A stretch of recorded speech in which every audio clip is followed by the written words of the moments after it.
hay algo más que quiero preguntarte, porque veía algo en lo que no compartías con nuestro invitado desde España. Me decías que hay una información, sobre todo la interpretación del movimiento de la derecha y la izquierda, que crees que no es así. Ya la izquierda y la derecha clásica que nosotros conocíamos hasta la caída del muro de Berlín, hoy es muy difícil interpretar que la disputa electoral se divide entre izquierda y derecha.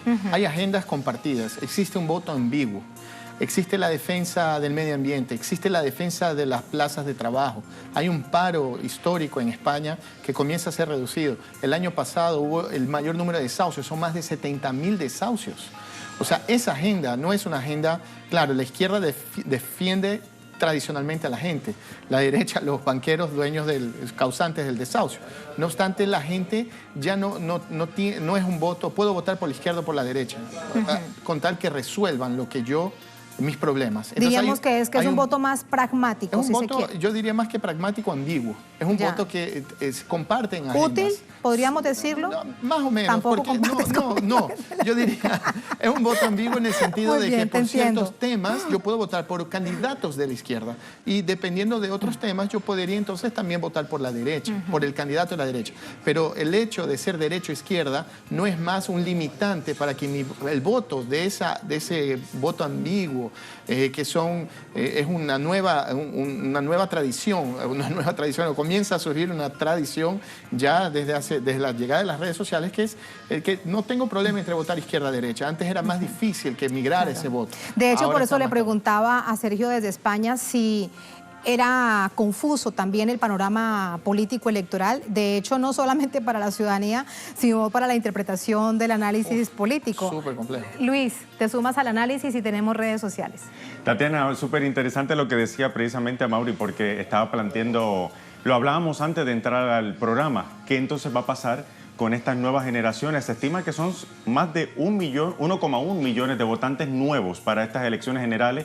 ¿Y qué va a pasar? Porque se plantea también la posibilidad de que hay muchos de estos votantes que ya no responden a ese llamado corazón de rollo tradicional de estos partidos. Pero un barómetro muy importante también para estas elecciones son las redes sociales, Tatiana. Así que vamos a revisar qué dicen las redes sociales.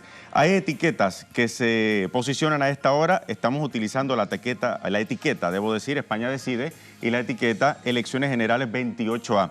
Vamos a iniciar con las redes sociales, a ver si la tienen en pantalla. Ahí la tienen. Para su referencia, dice: hoy me acuerdo más que nunca de las mujeres que sacrificaron su seguridad, su libertad y hasta sus vidas, porque yo pudiera votar para que todas pudiéramos hacerlo. Ni un paso atrás, compañeras, es la usuaria Suriñe y utiliza la etiqueta Elecciones Generales 28A. También muy interesante porque el movimiento feminista, que de hecho, el movimiento de las mujeres, que es algo a lo que apela precisamente el movimiento de Unidas Podemos con Pablo Iglesias a la cabeza. Vamos a revisar entonces otros usuarios. Ya he votado más que nunca, una necesidad ante el miedo, ante el odio, ante la discriminación, ante el ataque al planeta. Hoy Unidas Podemos es el usuario Acorán Viera. Revisamos entonces otros usuarios. Antoni Teixeira dice: récord histórico de participación en Cataluña. Al final los catalanes van a ser más españoles que Cristóbal Colón. Interesante. España Decide, etiqueta Elecciones Generales 28A. Déjame preguntarle precisamente sobre esto, Tatiana, a Amaury Chamorro, sobre este comentario. Los catalanes al final van a ser más españoles que Cristóbal Colón. Decirle eso en catalán, en Cataluña, es arriesgado, ¿no? Es arriesgado. O sea, no hay el sentimiento, el catalán no se siente español, pese a ser parte, mucho más por una cuestión pragmática, no hay cómo separarse, es difícil, la lucha, pese a la insistencia de un segmento grande de la población, no existe, ellos no se consideran españoles, ¿no? Claro. Propiamente dicho. Pero es importante porque esto durante mucho tiempo, en el año pasado, mantuvo la agenda de los medios de comunicación y de la disputa política. Inclusive, recordando lo que comenté anteriormente, Pedro Sánchez no logra un acuerdo con esa izquierda independentista que no le dio la mayoría en el Parlamento para poder aprobar el presupuesto del Estado y a su vez avanzar. Si Esa no fue fuera su por venganza. eso, claro, bueno, Claro. no diría venganza, porque en realidad quien ha sido uno de los principales beneficiados ha sido justamente los partidos de la izquierda catalana, de la izquierda republicana. Ha tenido un crecimiento muy fuerte, probablemente aumente en un 40% el resultado de sus en las elecciones, tanto para el Senado como para la Cámara, para los diputados, ¿no? El Congreso de España. Entonces, en ese momento debemos entender, como vuelvo a repetir, como dije anteriormente también, la disputa no es apenas entre derecha e izquierda en ese caso, ¿no? La derecha catalana también, gran sector, apoya la independencia, así como el Partido Socialista catalán no es independentista. Entonces, es una composición que ultrapasa más la dialéctica conocida, clásica, ¿no? De la disputa entre izquierda y derecha. Estamos hablando ya de cosas más pragmáticas de la política actual española. Así es. Tatiana, finalmente quería recordarle a nuestros televidentes cómo va el porcentaje de participación a esta hora.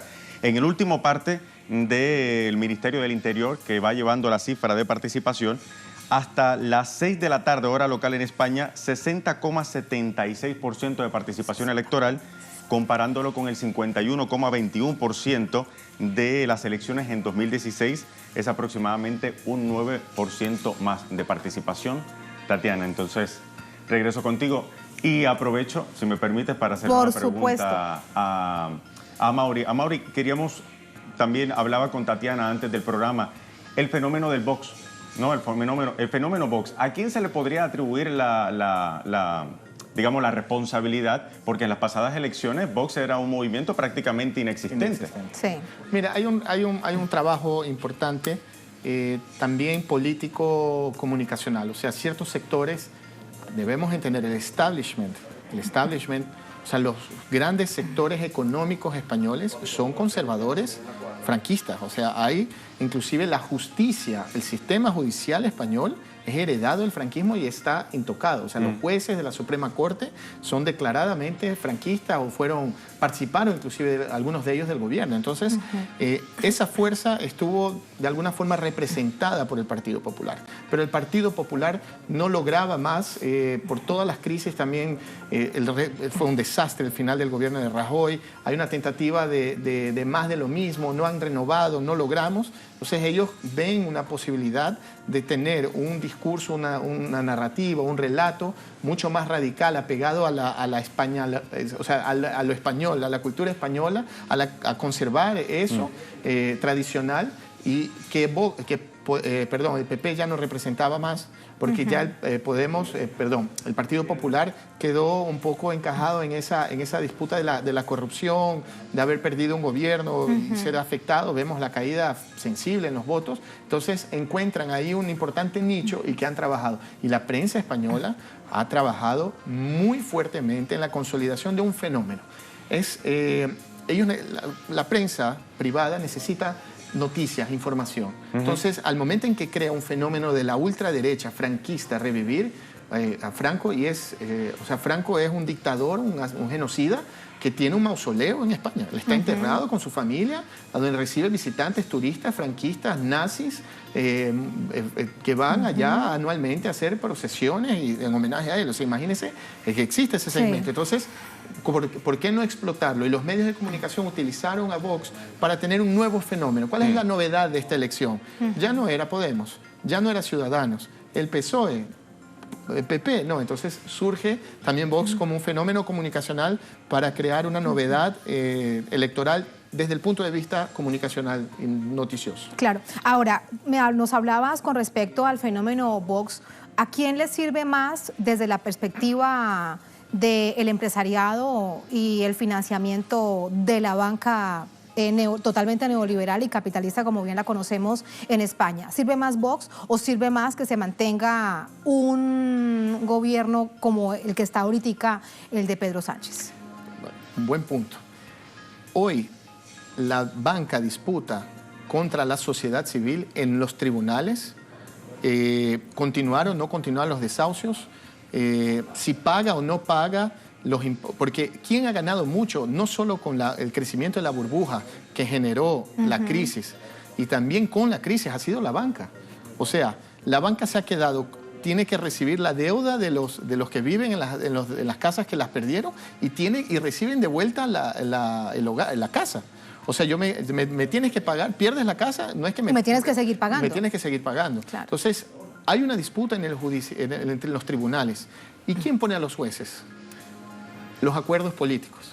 Entonces, si yo no tengo representación en el Parlamento, yo no tengo la capacidad de poner jueces que van a defender la agenda de los bancos. Imagínate. Entonces, si yo no... Pese a que la gran parte de la población ha sido afectada por esto, es terrible. O sea, la gente, todas las semanas, yo vengo de España, hay gente suicidándose todos los días en España porque va a ser desahuciada.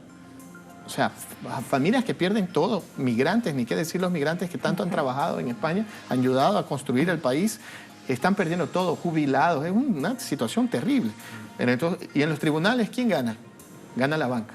¿Por qué? Porque tiene, de cierta forma, los acuerdos en el Congreso, en el Parlamento, para elegir, para poner a dedo a los jueces que van a defender, que van a mantener ese establishment para la defensa de sus réditos económicos. Entonces, por eso también la importancia de entrar a un partido tan radical en ese sentido, porque esos jueces son, en mayoría, las Supremas Cortes son franquistas.